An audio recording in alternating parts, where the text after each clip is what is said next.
शहरातील रस्ते म्हणजे फक्त वाहतुकीचे माध्यम नाही, तर शहराच्या जीवनशैलीचे प्रतिबिंब आहे. या रस्त्यावरून आपले शहर दररोज चालत असतं, वाढत असतं आणि बदलत देखील असतं. शहरातले रस्ते वर्षानुवर्ष विकसित होत गेले आहेत. पूर्वीचे अरुंद व गल्लीबोळ्यातून आधुनिक रुंद रस्त्यापर्यंतचा प्रवास हा शहराच्या वाढीचा आणि प्रगतीचा पुरावा आहे. शहरातील रस्ते केवळ प्रवासासाठी नाहीत, तर ते आर्थिक, सामाजिक आणि सांस्कृतिक दृष्ट्या महत्त्वाचे आहेत. वाहतुकीचा वेग आणि सुरक्षितता हे शहराच्या आरोग्याचे लक्षण मानले जातं. शहराच्या प्रगतीची ओळख रस्त्यावरून होत असते. पण आज श्रीगोंदा शहरातले रस्ते आपलीच कहाणी सांगत आहेत. पावसाळ्याच्या दिवसात चिखल, खड्डे, अनियमित दुरुस्ती यामुळे नागरिक देखील त्रस्त झाले आहेत. रस्त्यावरील खड्डे, पाणी साचलेले क्षेत्र, अपूर्ण रस्ते हे श्रीगोंदा शहरातील रस्त्याचे वास्तव आहे. पावसाळ्यात हा त्रास अधिक वाढतो, जेव्हा सामान्य नागरिक आणि वाहन चालकांचे हाल होतात. श्रीगोंद्यातील रस्त्यांची दुर्दशा केवळ नागरिकांच्याच सुरक्षिततेला धोक्यात आणते असे नाही, तर त्यांच्या जीवनावर देखील परिणाम करते. खड्ड्यात साचलेले पाणी डासांसाठी योग्य वातावरण निर्माण करते आणि नागरिकांना डेंग्यू, मलेरिया यासारखे आजार होण्याची शक्यता आहे.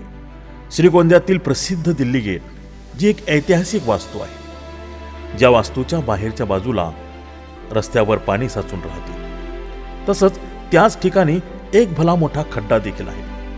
पाणी साचल्यानंतर तो खड्डा दिसतच नाही, त्यामुळे वाहन चालवणाऱ्यांची मोठी अडचण होते. तसंच आतल्या बाजूला देखील एक मोठा खड्डा आहे. वळण आणि खड्डा एकाच ठिकाणी असल्यामुळं नागरिकांना वाहन चालवत असताना त्रास देखील होतो.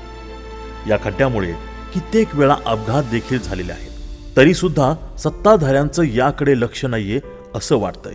सत्ताधारी नागरिकांचा अंत पाहत आहेत.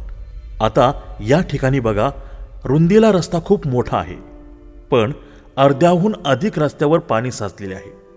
पायी चालणाऱ्या नागरिकांसाठी ही एक समस्याच आहे.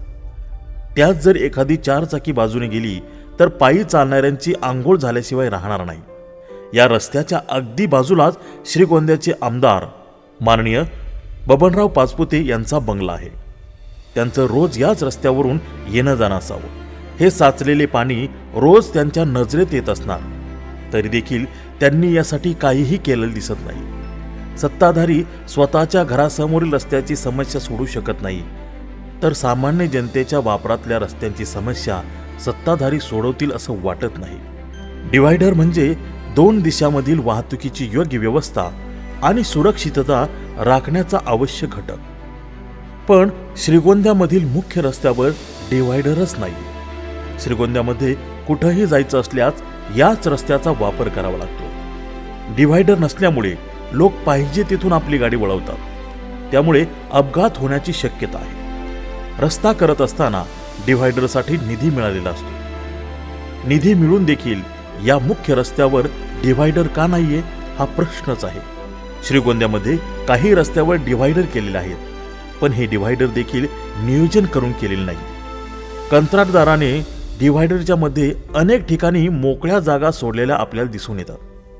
एखादं महत्त्वाचं ठिकाण असल्यास आणि त्या ठिकाणी जाता यावं म्हणून डिव्हायडरच्या मध्ये जागा सोडतात. पण श्रीगोंद्यामधील जेवढे काही डिव्हायडर आहेत, त्या डिव्हायडरमध्ये नको त्या ठिकाणी रिकाम्या जागा सोडलेल्या दिसतात. या जागा कशासाठी सोडलेल्या आहेत ते मात्र कळत नाही. श्रीगोंद्यामधील बऱ्याच रस्त्यांचे असेच हाल आहेत.